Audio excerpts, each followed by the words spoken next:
Welcome to Sports Spectrum, the sports and faith podcast that brings Jesus back into the conversation. Here's your host, Jason Romano. This episode of the Sports Spectrum podcast, part 2 of our conversation with former minor league baseball player Will Startup, is brought to you by Compassion International. Compassion.com/sportspectrum is the website to go. This is your chance to release a child from poverty and make a difference, a gigantic difference in a child's life. We're talking about food, education, tutoring, medical care, vocational training, all done in the name of Jesus. That's what your $38 a month goes to. You make the difference by sponsoring a child through Compassion International. 150,000 children last year came to know Jesus Christ through the great work being done by Compassion. Sponsor a child today, $38 a month, compassion.com/sportspectrum. Make a difference in a child's life.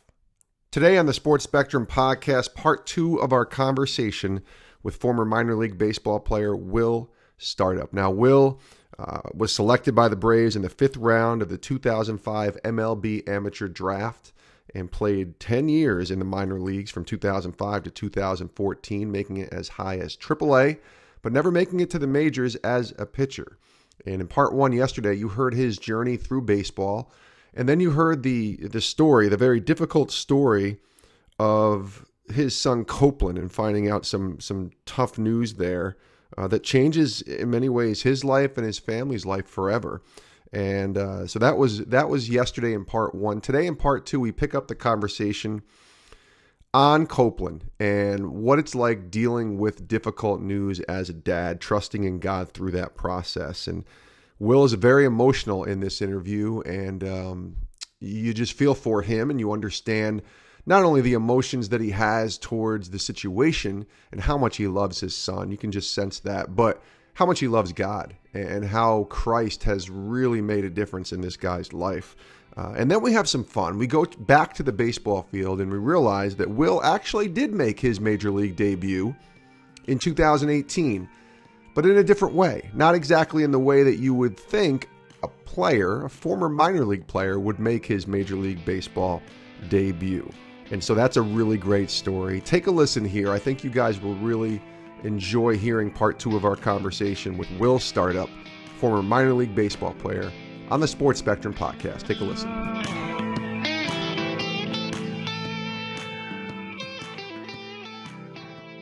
How is your faith going through all of this? Are you rock solid, locked in with the Lord with your wife, or are you just like, what are you doing, God? And angry at him, you know? Oh, well, let's see here. Number one, I do find myself more of a glass half full optimist. Try to make the most out of every situation, the best of things. And the gratitude that I felt for him being alive was my hope, was the hope that God gave me. He was unresponsive. I mean, he was sedated. He had, he was intubated. He had a breathing tube down his throat. He had so many things, IVs and cords. I couldn't, over 40 days, I kind of felt like a doctor, getting educated on everything. But, friends come in and out. And when I say he was there for 40 days, my wife, Loren, and I were there for 40 days. We slept on the bench, not the bed. And there were many nights that I was just on the cold, hard floor, and I wound up blogging a lot through this experience. And it would, the lights would be off. I don't even know what time it would be, and I would just hear the drips from the medicines, from other things. I'd hear the beeps of the machines, and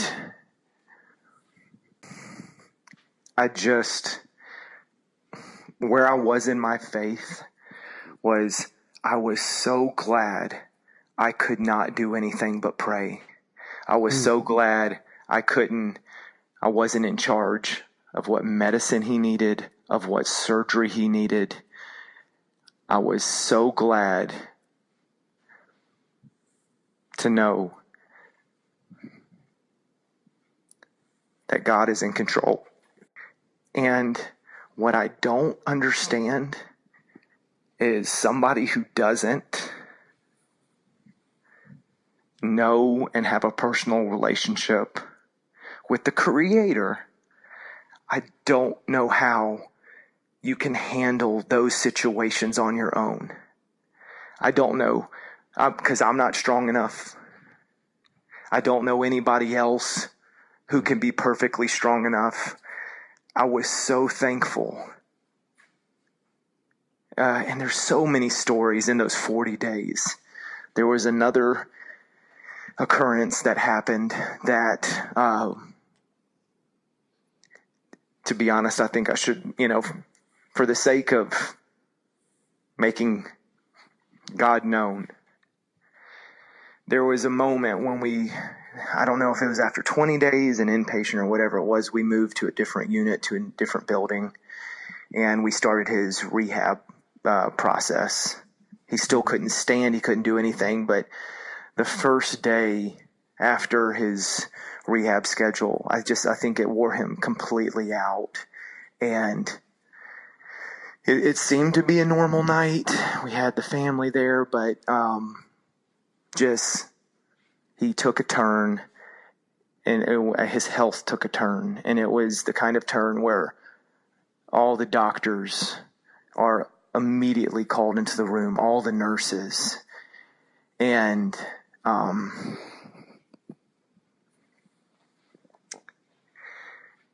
remember as they were trying to help him, and his eyes were open, and he was staring at me, but, I think unresponsive, just, didn't know what was going on. I was singing.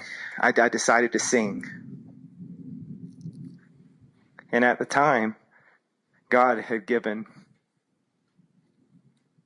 me a song, 10,000 Reasons. It had just come out, and I'd heard it. Lord, I'd heard it at the Passion Conference, and so I was singing that, and I remember the doctor just said, "Keep singing to him, Dad. Keep singing to him."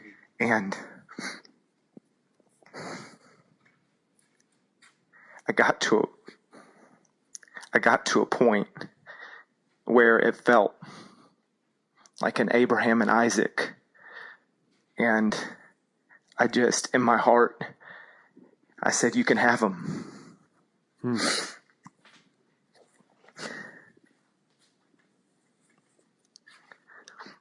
So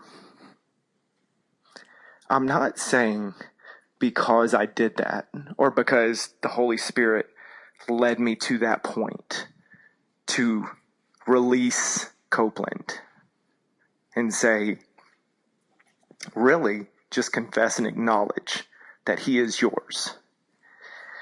I think it was at that moment that I learned, and my wife learned, something that it might take parents, having their children get married off and have an empty house to realize, I think, maybe how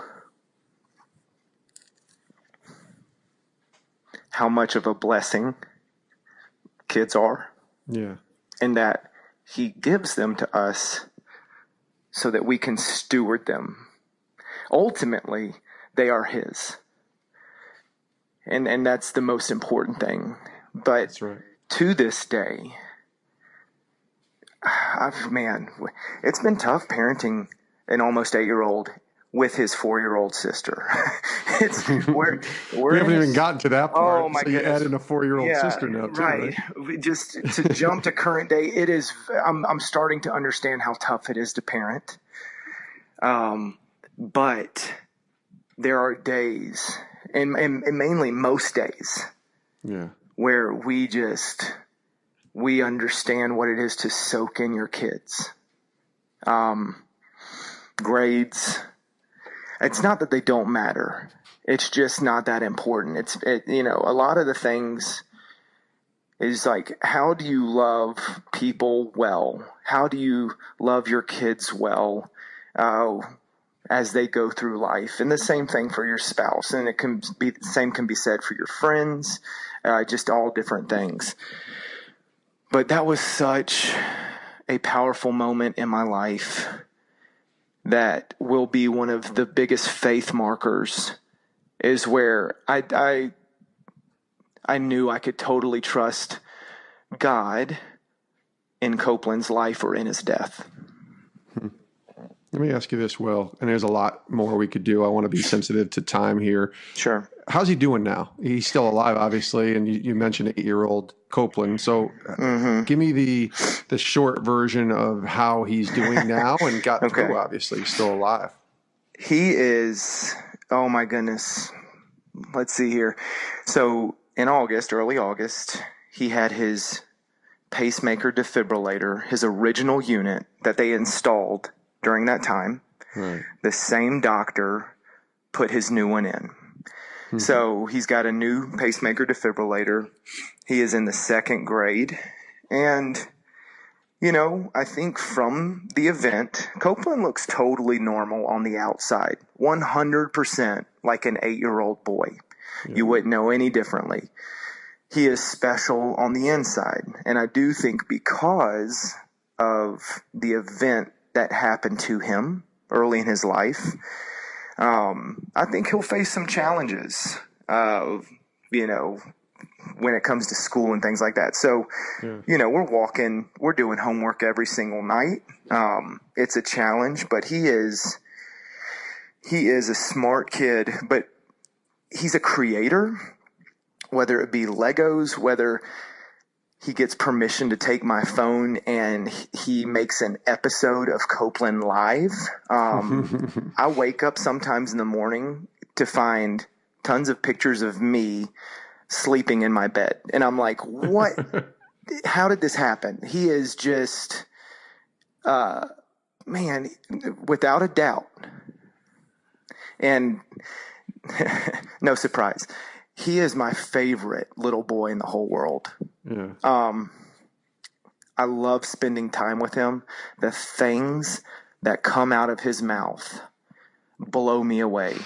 My daughter, she turned 4 recently, and the night right before she turned 4 years old, I said, Afton, her name's Afton. Afton, what would you want to tell your 21-year-old self, in the future?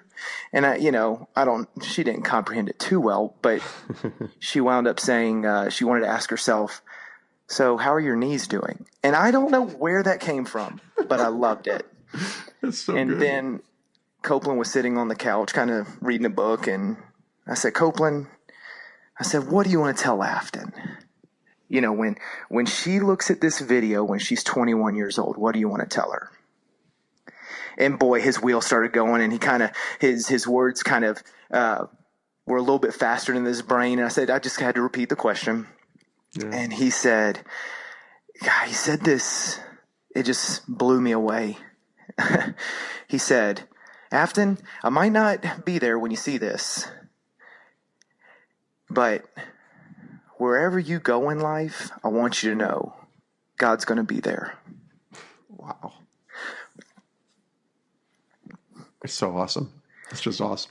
Yeah, it went from being very silly to a very powerful moment. Because in my mind, that could be true in a matter of ways. I think how he meant it was, when you're watching this video, who knows? He might be in a different state, or he might be in college, but it could be true in a matter of ways. And it just, man, God can speak so clearly through your children sometimes. Yes. That's so good. This is Will Startup joining us here on the Sports Spectrum podcast. I want to end this with, and that's such a great story, and we're all going to be continuing to pray for Copeland. I want to end with the sort of irony of you making your Major League Baseball debut in 2018, and people will think, okay, obviously, he's on the field and he finally got his chance. Well, not exactly, but I still think it's a pretty awesome story. Can you share kind of what happened after baseball ended? You know what? Yes, absolutely. So just a sidebar on me. and I can't even tell you why God's wired me this way. Since the 6th grade, I've always drawn footwear, shoes, sneakers. Okay. Since the 6th grade, I could tell you in detail everything, how it happened. I could tell you shoes that I recognized, where I was, when I saw them on the court, when I saw them off the court, all these things. So I've always wanted to design footwear. Even so much so, I sent a letter to Nike when I was, again, probably when I was about 10 or 11 years old, and just said, I sent them in a design. And I said, how can I be a footwear designer? You can use this design if you like. And they just said, hey, go to school, make sure you keep a focus on that, All right. Well, I wanted to do it the easy way. I thought, man, I'll have a great baseball career. This is what you make up in your mind. I'm going to have a great baseball career. Let's just say Nike signs me. I'm going to get a signature cleat. And how funny is that? A left-handed relief pitcher, a signature cleat. And then, through corresponding and collaborating with Nike, naturally, when I'm done with my career, they want me to come and work for them. So when I went off to Georgia before I got drafted, I thought I'll do advertising and I'll backdoor my way in at Nike through advertising into design. Anyway, sure. Towards the end of my minor league baseball career, man, it was tough. My wife, I knew I wanted to design. I just didn't know how. I knew I couldn't do it finishing it up at the University of Georgia. So I reached out to a Mizuno rep who came in 2005 with the Rome Braves, brought a box of cleats, had what I thought was an awesome conversation, just picking his brain and stuff like that. Anyway, in 2013, he said, you know what? If you're thinking about what life is beyond your baseball career, let's just go out to lunch. So I went out to lunch, and he brought the footwear designer. And, oh, man, I was just like, I loved it. But kid in the candy store, right? Oh, yeah. But what he told me at the very end, he said, man, you're going to have to finish your degree. So that's 2013. I play the season in 2014, and I wound up I reached out to New Balance. And since I was going to be in the area playing New Hampshire, I think the Fisher Cats, they said, yeah, come on in the morning. We'll introduce you to the baseball staff, who designs everything, right? So I went there and I left, and I remember one of the designers saying, you see all these people on this floor? And there was probably, 50 to 60 people. He said 95% of them are industrial designers. You should probably take some classes in industrial design. So when I got back, I wound up through the encouragement, and really my wife did it all. She didn't do my schoolwork, but I transferred to SCAD, Savannah College of Art and Design. I grinded out my undergrad, and so I got my degree there, and I just knew there had to be an extra step. I knew I needed to do industrial design somehow. The only problem was there was one place in Georgia that could allow that. And there was a major conflict. It was the Georgia Tech Yellow Jackets. It was the hated rival of the Georgia Bulldogs. So anyway, those guys are way too smart. They're out of my league. So it's a total miracle that God, I don't know how he did it because he's all powerful, but he got me into Georgia Tech, and I went into the master's program for industrial design. And I just, from the moment I got there, I made sure all my projects, if I had a choice, they were footwear related. And I also wanted to keep that relationship with Mizuno because they are local, alive. And I was introduced to one of the industrial designers through, this is a wild thing too, my former catcher at the University of Georgia, who was also my former catcher with the Atlanta Braves.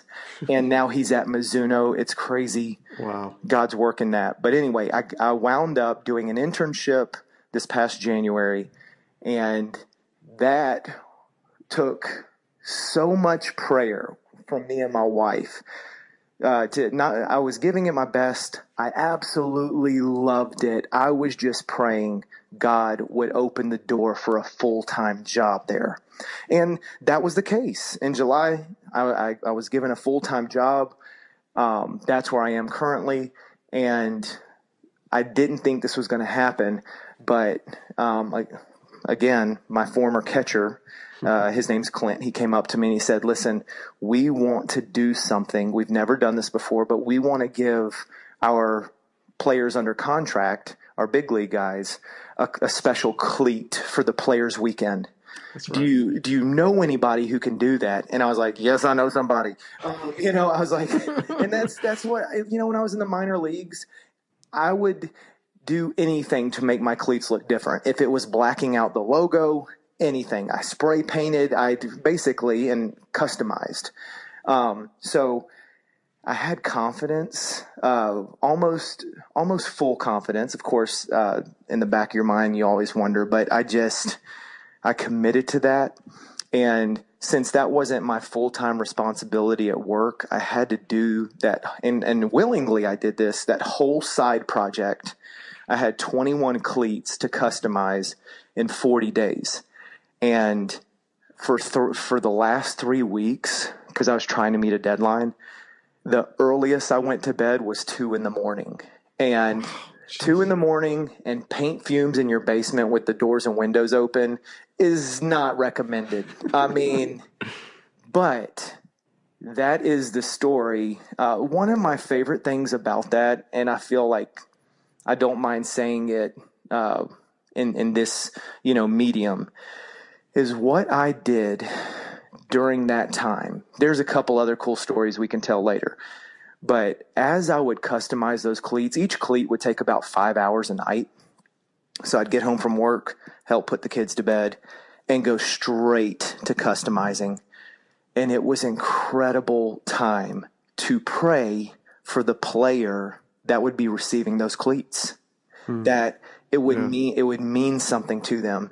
So probably my favorite thing that had nothing to do with the actual appearance of the cleat was I wrote each one a handwritten letter. And of course I'm proud of those guys for playing at the highest level of baseball, but I just wanted to encourage them and to let them know they are special. And anyway, that's me being sensitive or whatever, but I just felt, and I stuffed those letters, I put them in a nice envelope, and I put them in their shoebox. And I even had to make the shoebox. I mean, I had to fold the shoebox and glue it and decal it up, but I absolutely loved it. And I remember the night. I don't have cable TV or anything, but the players, I remember seeing the players actually wear them in games, and that's what I consider making my major league debut.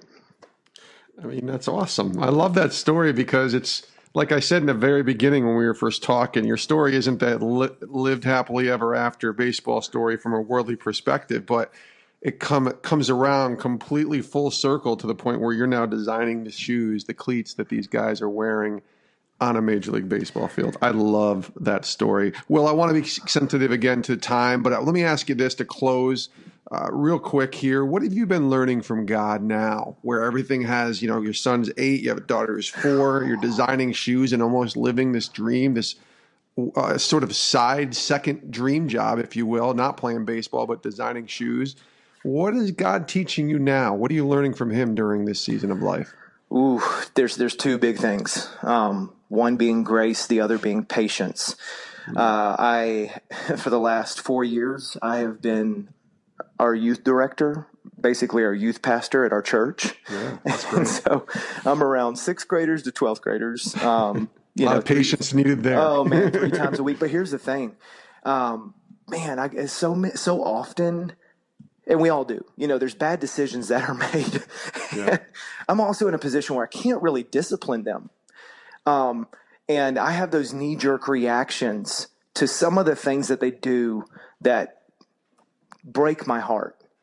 And what I've done, one of my mentors, he's my supervisor at church, I normally get out my initial reactions with him. And we have a conversation and we say how upset we are, how boneheaded the kids are, but without being too harsh. Yeah. But we have multiple conversations. And in doing so and getting to pray in between those times, my biggest challenge is when we address that issue, I want those students to feel grace and hear grace in my tone. Because I don't want to say, you shouldn't do that, and then go to behavior modification. That is not the Christian life. And I did that so much growing up. Legalism and behavior modification. Look like a Christian. Man, if the motives of your heart aren't where they need to be, what good is it if you're staying out of trouble, Yeah. So you can look to David in the Psalms and just see how he lived life 100% and he messed up hard, but he was a man after God's own heart. So patience, there's some patience there, but also grace when it comes to how you talk to people. And I just try to think to myself, if I were the one who had made this decision, how would I have wanted somebody to talk to me? And then in a way where I would want to come back. And every single lesson I learn in that leadership position leaks into every area of my life.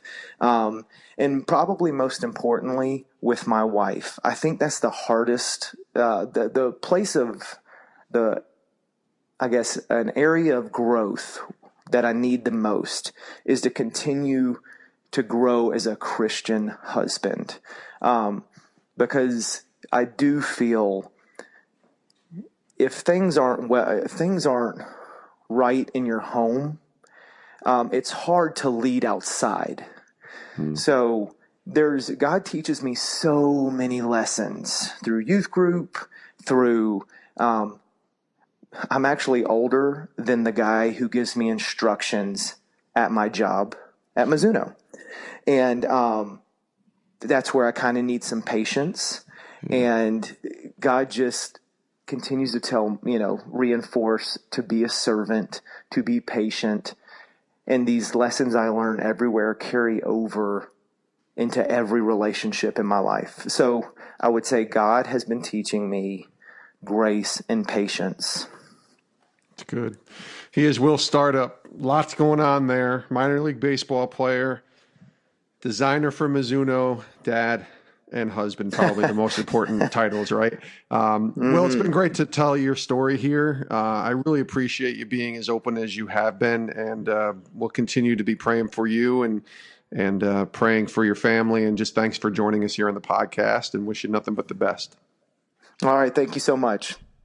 Powerful, powerful story and conversation there with Will Startup, former minor league baseball player here on the Sports Spectrum podcast. Really thankful to Will for coming on the show and sharing his journey, his story, his baseball journey, as well as the journey of life as a dad and as a husband to Lauren and a dad to Copeland and to his daughter Afton. Just really great stuff there from Will. Just life, man. Life happens. And sometimes those cards that we draw aren't the winning cards. And sometimes we have to go through difficult times and difficult trials. And Will has gone through that with his son Copeland, and they're coming out good on the other end, placing their faith and trust in God. And Copeland is hanging in there, and we're going to be praying for him and praying for the Will Startup family and praying for the Startup family for sure. So we thank Will for joining us here on the podcast. We also thank you for listening to this episode.